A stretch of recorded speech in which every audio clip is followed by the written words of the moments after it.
आज की इस वीडियो में पढ़ने वाले हैं विज्ञान बिहार बोर्ड वर्ग 6। इसका जो हम लोग पढ़ेंगे अध्याय 4।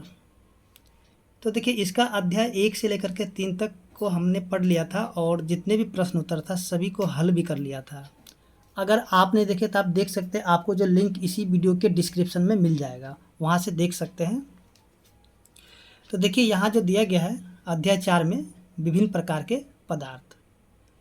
तो इसमें जो हम लोग क्या करेंगे कि जितने भी इसका यानी कि मुख्य बिंदु होगा तो उन सभी का जो है नोट्स हमने बनाया हुआ है और साथ में जो है इसका प्रश्न उत्तर भी देखेंगे।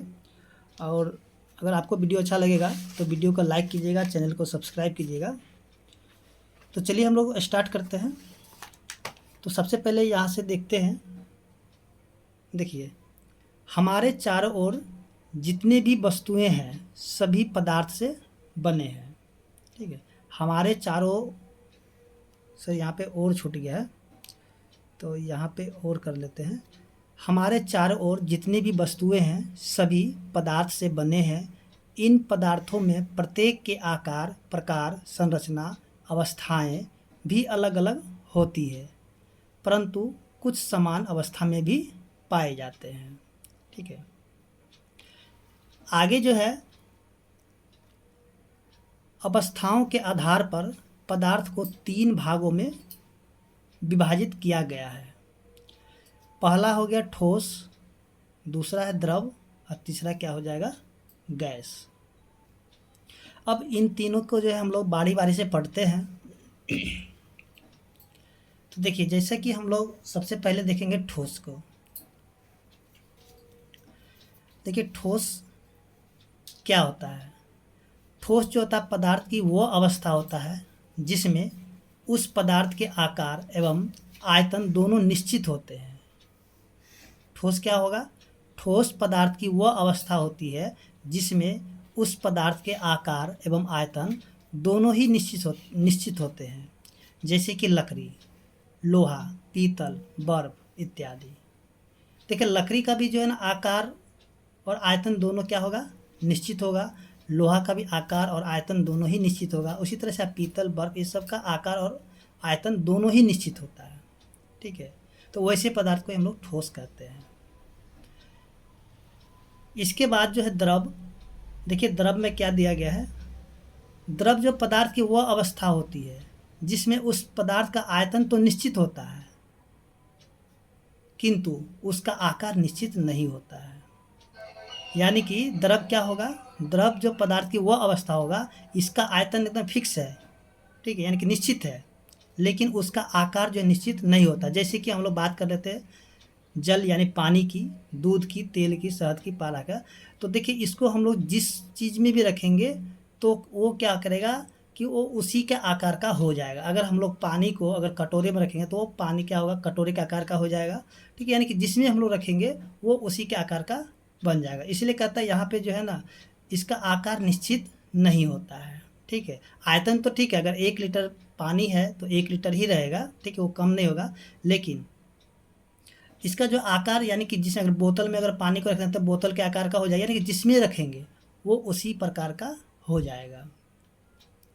इसके बाद जो है यहाँ पे आता है गैस।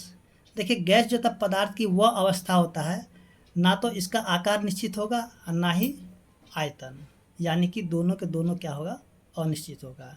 जैसे कि हवा, ऑक्सीजन, नाइट्रोजन इत्यादि। इसके बाद जो हम लोग देखते हैं पदार्थ तीनों अवस्था में रह सकता है।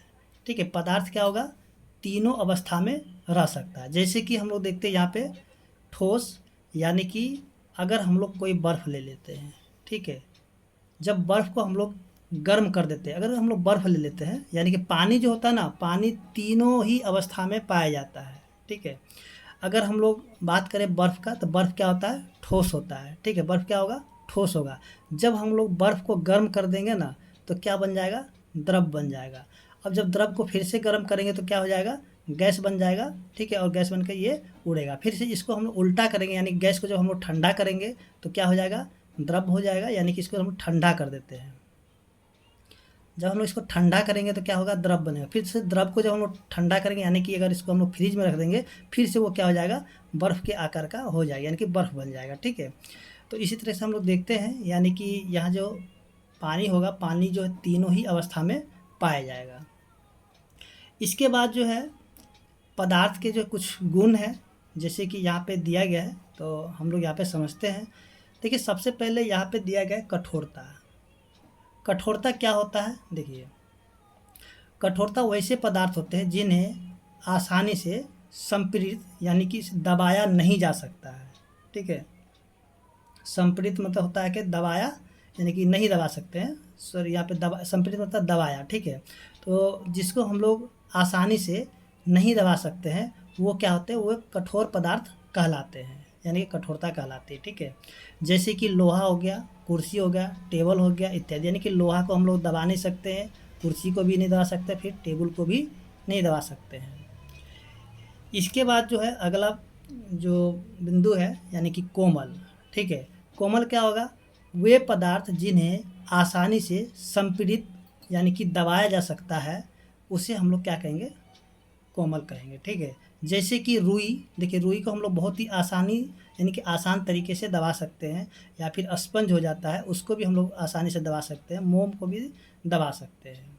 ठीक है, इसके बाद जो आता है घुलनशीलता, यानी कि आप यहाँ पे देखेंगे किताब में जिस प्रकार से दिया गया है, उसी तरीके से हम लोग यहाँ पे बनाए हुए हैं। ठीक है, तो देखिए, घुलनशीलता क्या होता है, किसी पदार्थ की वह मात्रा जो किसी अन्य पदार्थ की दी गई मात्रा में घुल जाए, घुलनशीलता कहलाती है। ठीक है, अब इसी में जो है एक आता है विलय और दूसरा होता है अविलय। अब देखिए, विलय क्या होता है, विलय वैसे पदार्थ जो जल में घुल जाए, विलय कहलाते हैं। जैसे कि जल में चीनी का घोल। ठीक है, जल में चीनी का घोल क्या कहलाएगा, विलय कहलाएगा। इसके बाद जो आता है अविलय। देखिए, वैसे पदार्थ जो जल में आसानी से नहीं घुले, वो क्या कहलाएंगे, अविलय कहलाएंगे। जैसे कि बालू। बालू को अगर हम लोग जल में मिलाएंगे तो वो नहीं घुलेगा। कांच को भी अगर हम लोग पानी में अगर मिलाकर इसको पानी में मिला देंगे तो ये भी नहीं घुलेगा, लोहा भी नहीं घुलेगा। तो वैसे पदार्थ को हम लोग क्या कहेंगे, अविलय। आगे जो बिंदु दिया गया है संतृप्त घोल। अब देखिए, संतृप्त घोल क्या होता है। देखिए, पानी की निश्चित मात्रा में किसी पदार्थ की अधिकतम कितनी मात्रा घुलती है, इसे पदार्थ की घुलनशीलता कहते हैं। और ये जो घोल होता है उसी को ही संतृप्त घोल कहा जाता है। ठीक है, यानी कि पानी की निश्चित मात्रा में किसी पदार्थ की अधिकतम कितनी मात्रा घुलती है, उसे क्या कहेंगे, घुलनशीलता कहेंगे। और वो जो घोल होगा उसे ही संतृप्त घोल कहेंगे। इसके बाद देखिए, जब हम लोग गर्म करने पर गैस की घुलनशीलता घट जाती है, यानी कि गैस को जब हम लोग गर्म करेंगे तो इसकी घुलनशीलता क्या होगी, घट जाएगी। इसी में आता है आगे पारदर्शिता। ठीक है, तो पारदर्शिता में हम लोग देखेंगे सबसे पहले आता है पारदर्शी। देखिए, पारदर्शी क्या होगा, वैसे पदार्थ जिसके आर पार आसानी से दिखाई दे, वैसे पदार्थ को हम लोग क्या कहेंगे, पारदर्शी। ठीक है, जैसे कि हवा। तो हवा के आर पार हम लोग बहुत ही आसान तरीके से देख लेते हैं, क्योंकि हमारे चारों ओर जो क्या है, हवा है। फिर से पानी, जैसे साफ पानी रहेगा तो पानी से हम लोग नीचे की वस्तु को भी देख सकते हैं। उसके बाद कांच। ठीक है, इसके बाद आता है अपारदर्शी। देखिए, अपारदर्शी क्या होगा, वैसे पदार्थ जिसके आर पार आसानी से दिखाई न दे, अपारदर्शी पदार्थ कहलाते हैं। जैसे कि दीवार। ठीक है, दीवार के हम लोग आर पार नहीं देख सकते हैं। पत्थर के भी आर पार हम लोग नहीं देख सकते हैं। लोहा, इसके भी आर पार हम लोग नहीं देख सकते हैं। तो वैसे पदार्थ को हम लोग क्या कहेंगे, अपारदर्शी। ठीक है, जिसके आर पार हम लोग नहीं देख सकते हैं। इसी में एक आता है पारभासी। ठीक है, पारभासी। अब देखिए, पारभासी क्या होगा, वैसे पदार्थ जिससे देखने पर धुंधली दिखाई देती, यानी कि जिसके अगर ऐसे पदार्थ जिसके जो हम लोग अगर आर पार देखते तो हम लोग को पूरा नहीं दिखता, लेकिन धुंधला सा दिखाई देता है, ठीक है। ऐसे पदार्थ ही पारभासी पदार्थ कहलाते हैं।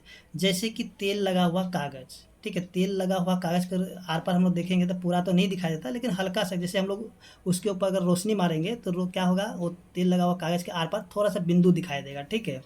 तो वैसे पदार्थ को हम लोग क्या कहेंगे, पारभासी।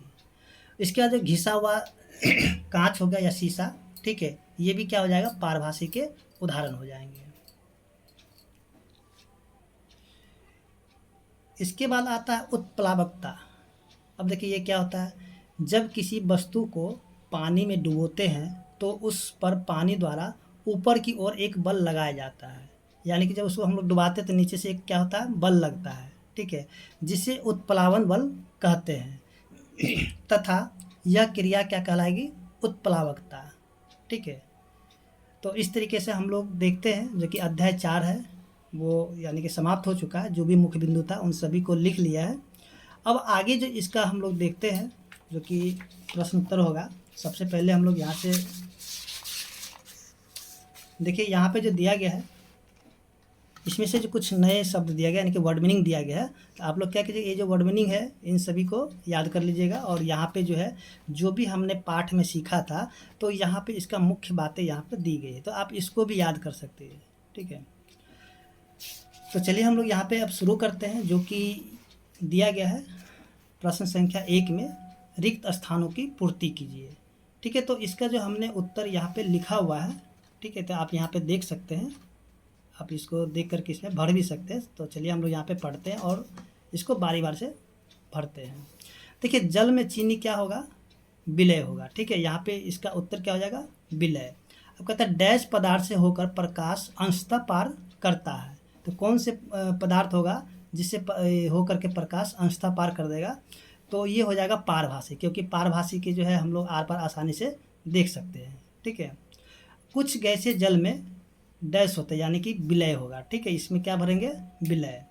अब देखिए ये जो यहाँ से देखिए, ये जो है प्रश्न संख्या 4, कुछ पदार्थ ठंडे पानी में क्या होगा, डैश, और गर्म पानी में डैश घुलते हैं। यानी कि देखिए, जो कुछ ऐसे पदार्थ होते हैं, जैसे कि अगर हम चीनी की बात करें, अगर पानी बहुत ज़्यादा ठंडा है तो चीनी जो है ना देर से घुलती है, लेकिन गर्म पानी में क्या होगा, जल्दी घुलती है। तो यहाँ पे इसका उत्तर क्या होगा, देर से और जल्दी, ठीक है। तो यहाँ पे 2 ठो खाली जगह है, तो दोनों जगह हम लोग भर लेंगे।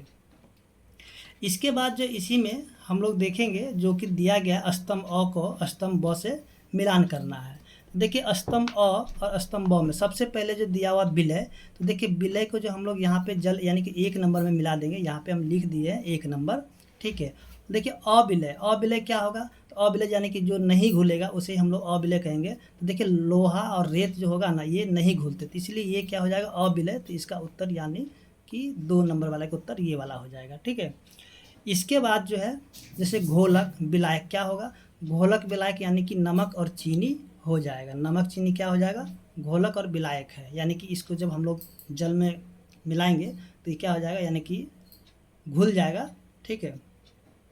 अब कहता है चमक वाले पदार्थ क्या हो सकते हैं, तो वो जो होगा हमेशा जो भी होगा वो प्राय धातु ही होगा, ठीक है। तो इसलिए इसका उत्तर क्या हो जाएगा, 4 नंबर। अब जो यहाँ पे बच गया लास्ट में, जल में विलीन गैस कौन सा होगा, ऑक्सीजन। जैसे हम लोगों को पता है कि जल में जो ऑक्सीजन भी मिला हुआ रहता है, तो इसलिए जल में विलीन गैस कौन सा है, ऑक्सीजन, ठीक है। इसके बाद जो है यहाँ से जो देखते हैं प्रश्न संख्या 3, जो कि दिया हुआ रिक्त स्थानों की पूर्ति कीजिए।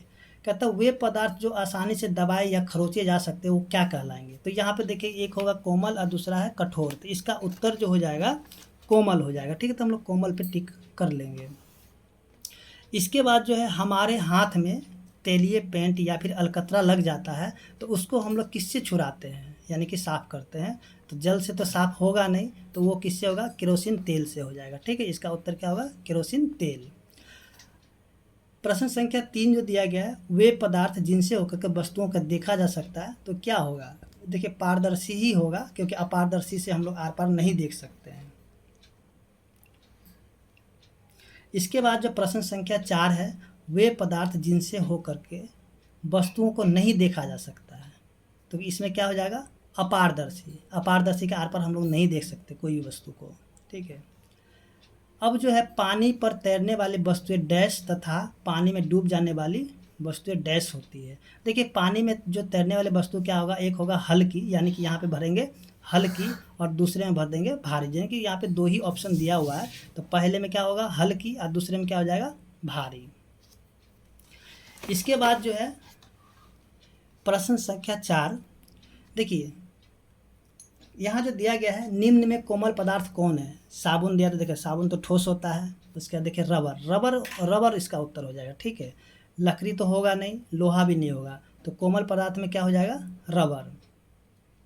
कहते हैं निम्न पदार्थ में चमक होती, कौन सी पदार्थ में चमक होती है, जैसे कि लोहा है, तांबा है, सोना है, लकड़ी। देखिए सोना में सबसे ज़्यादा चमक होता है, इसीलिए इसका आभूषण भी बनाया जाता है। इसके बाद जो है कहते हैं निम्न में कौन कौन से पदार्थ जल के अलावा भी घोलक हो सकता है। तो इसका जो उत्तर हो जाएगा तारपीन का तेल, ठीक है। इसके बाद जो प्रश्न संख्या 4 है, वह घोल जिसके घुल्ले पदार्थ की और मात्रा घुलने की क्षमता नहीं होती है क्या कहलाएगा। तो इसका उत्तर हो जाएगा संतृप्त घोल, ठीक है। इसके बाद है वैसे पदार्थ जिनसे होकर वस्तुएं या चीज़ें अस्पष्ट रूप से या धुंधली दिखाई देती है क्या कहलाएगी। तो इसका उत्तर हो जाएगा पारभासी। जैसा कि हमने नोट्स में भी पढ़ा था, तो यहाँ पे जो है इसका उत्तर पारभासी ही हो जाएगा। अब देखिए यहाँ से जो दिया गया है प्रश्न संख्या 5 से लेकर के 9 तक, ठीक है। सबसे पहले हम लोग यहाँ पे देखते हैं, प्लास्टिक से निर्मित वस्तुओं के नाम लिखिए। तो आप इसके जो है लिख सकते हैं खुद से भी। तो चलिए हम लोग यहाँ पे देखते हैं जो कि हमने यहाँ पे आंसर लिखा हुआ। देखिए प्लास्टिक से निर्मित वस्तुओं के नाम क्या क्या है, बाल्टी, मग, कलम, उसके बाद डब्बा, खिलौने इत्यादि, और भी सारे हो सकते हैं। तो आप यहाँ पे खुद से भी लिख सकते हैं, बहुत सारे हो सकते हैं, कुछ भी हो सकते हैं यहाँ पे। इसके बाद जो प्रश्न संख्या 6 में दिया हुआ, जल में तैरने या तैरने वाली तथा डूबने वाले वस्तुओं के समूह बनाए। तो देखिए जल में तैरने वाली वस्तुओं के नाम क्या क्या हो जाएगा, जैसे कि लकड़ी, ठीक है, उसके बाद सूखे पत्ते, कागज, नाव इत्यादि, ठीक है। और भी हो सकता है, तो आप यहाँ से लिख सकते हैं। इसके बाद देखिए जल में डूबने वाले वस्तु कौन कौन सा हो जाएगा, जैसे कि लोहा, कंकड़, सिक्का, पत्थर, बालू, ठीक है। इसमें भी और भी हो सकता है, तो आप और भी लिख सकते हैं इसको। इसके बाद जो है उत्तर यानी कि 7 का है, जो कि पारभासी, पारदर्शी एवं अपारदर्शी वस्तु में अंतर बताए। देखिए तो यहाँ पे हम लोग क्या करेंगे कि पारभासी, पारदर्शी और अपारदर्शी का हम लोग यहाँ पे परिभाषा लिख लेंगे। देखिए पारभासी पदार्थ वैसे पदार्थ होते हैं जिससे स्पष्ट